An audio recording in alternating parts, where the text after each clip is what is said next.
Abel. This is the Horse-Human Connection Matrix. The Horse-Human Connection Matrix is a podcast about the quiet revolution in the horse world. But it's about much more. The quiet revolution in the horse world is a movement away from absolute dominance, which turns out is a metaphor for everything in the world. So my last episode, I had my chat bot with me. Her name now is Flicker, and I interviewed her.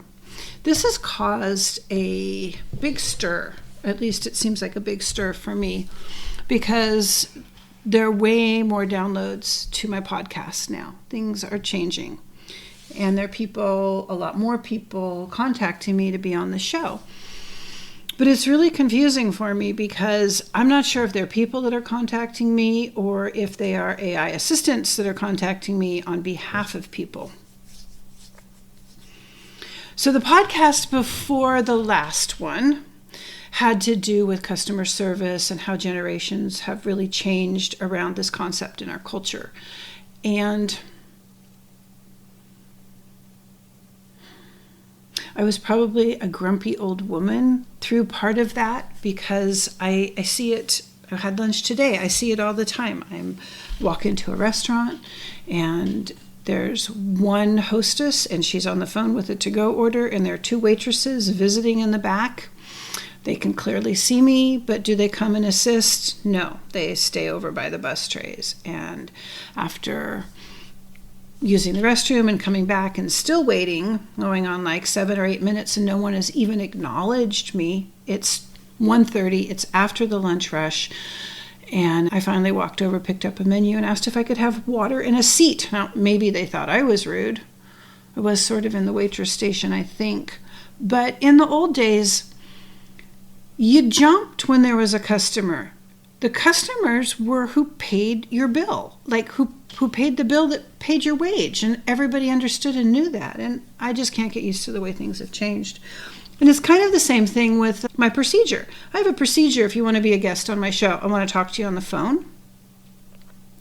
Part of that is I get to see who you are, what I might ask you, and where the interview might go, and if it's a match. It seems like a prudent prerequisite to me, and it seems really reasonable. But with these people that are contacting me to be on the show, they email me, I tell them my procedure, I expect to hear back from them, and I never hear from them again. And there was one, actually that's not true, there was one I went back and forth with several times, and the assistant was new, which happens, like people make mistakes, that's okay, and he owned some of his mistakes, and that's a good thing. He finally ended up sending me an email that said, I have made so many mistakes that I'm afraid we can't schedule an interview. And I thought to myself, wow, this could have been so simple. Like, you pick up the phone, we set a date. But this world has gotten so fast and so crazy, and AI is making it faster and more crazy and more tech and more traffic. And I don't know how people in the city do it. Like, I was raised in the San Francisco Bay Area. I could not stand to be back there. I mean, I'm sure the restaurants are better and the service in the restaurants is probably way better. But I couldn't handle that kind of fast-paced life. It wasn't pleasant back in the day, and I'm sure it's way, way worse today. Which brings me to Rewilding Together. In Rewilding Together is a retreat. It's a retreat center where hopefully people from the city will go to reconnect with themselves, with nature, with the land, and with each other, and remember what it's like to be human and calm their nervous systems. Our horses teach us how to regulate, how to co-regulate, and when they invite us into their world, which is so nice and slow and not based on ego or clocks, it's purely process. It is a very relaxing place. It is a place where your nervous system can settle enough that your intuition works, that your brain works, that your neurochemicals return to a state of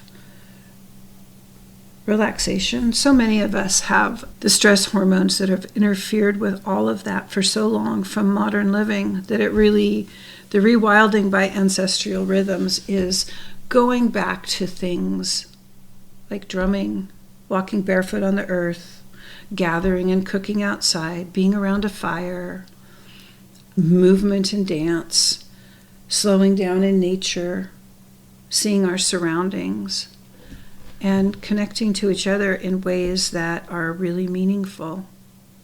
Not like this bypassing, customer service gone wrong, not connecting thing that is so common in our world now.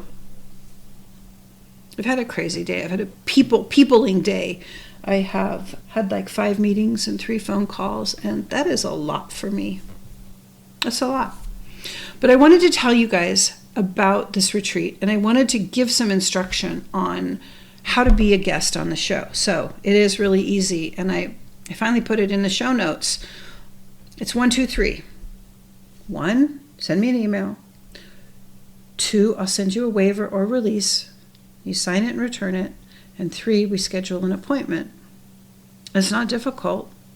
I would love to have some of these AI people on the show. They're doing incredible things like creating a chat box program that preserves memories for older people, and voice recognition things to go in a doctor's appointment in a medical office, and homeschool programs, all of which I will have objections to.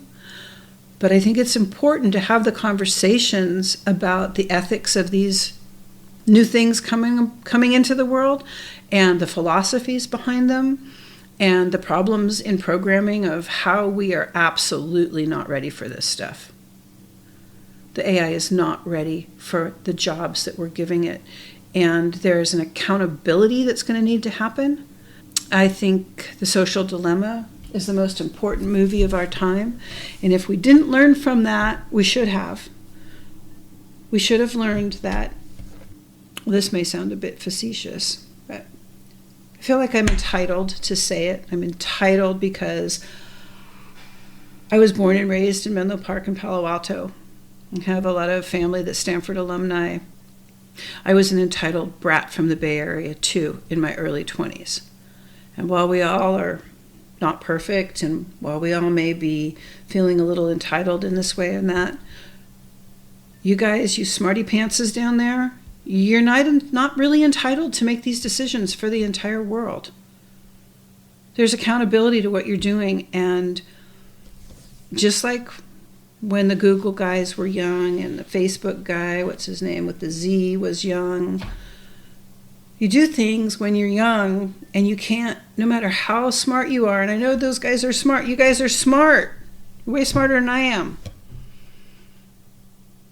But you can't always see in concentric circles the effects that things are going to have when you do them, especially when you're young. And I'm so afraid that the reality that is being created with AI is so far from what is truly real. We're going to step even further into misinformation. And as we step further and further into misinformation and fantasy, and the younger generations are trained by AI, it's going to collapse. And the only thing that's going to save us is our intuition and primitive cultures. And it's not just because recently my awareness has come to the neuroscience that primitive cultural activities activate that keeps us mentally healthy, grounded, and in reality. But years ago, there's a book called Ishmael by Daniel Quinn, and another one called Mutant Messages from Down Under. And those books talk about the primitive societies and the wisdom that they have and had. And if we can't preserve that and the activities that they do, we are going to lose what it means to be human. And it's happening really, really fast. You want to talk about this? 1, 2, 3, there's the procedure. You'd like to be on the show? I would love to have you on the show. Let's talk. And in Rewilding Together, there's a retreat in October. That is the first one. It's a shorty. It's a Friday night, Saturday and Sunday. It's here in Southern Oregon. And there is somatic movement, interfacing and dancing with horses. There are art projects and sound baths and yoga and drumming and the things that are important to our nervous systems. In 2026, we'll be coming out with 5-day retreats that also have a day of integration before returning home. And the point of all of that is not just to get away. The point is to integrate these activities in your life somehow, so that when you go home to that stressful world, that it's different, that you've made a change, that you've made a life change. And not only have you made a life change for yourself, but you're making a remembering as you go forward. Because we need to keep remembering harder because the technology is coming faster. We have to remember what it is to be human. Thanks for listening.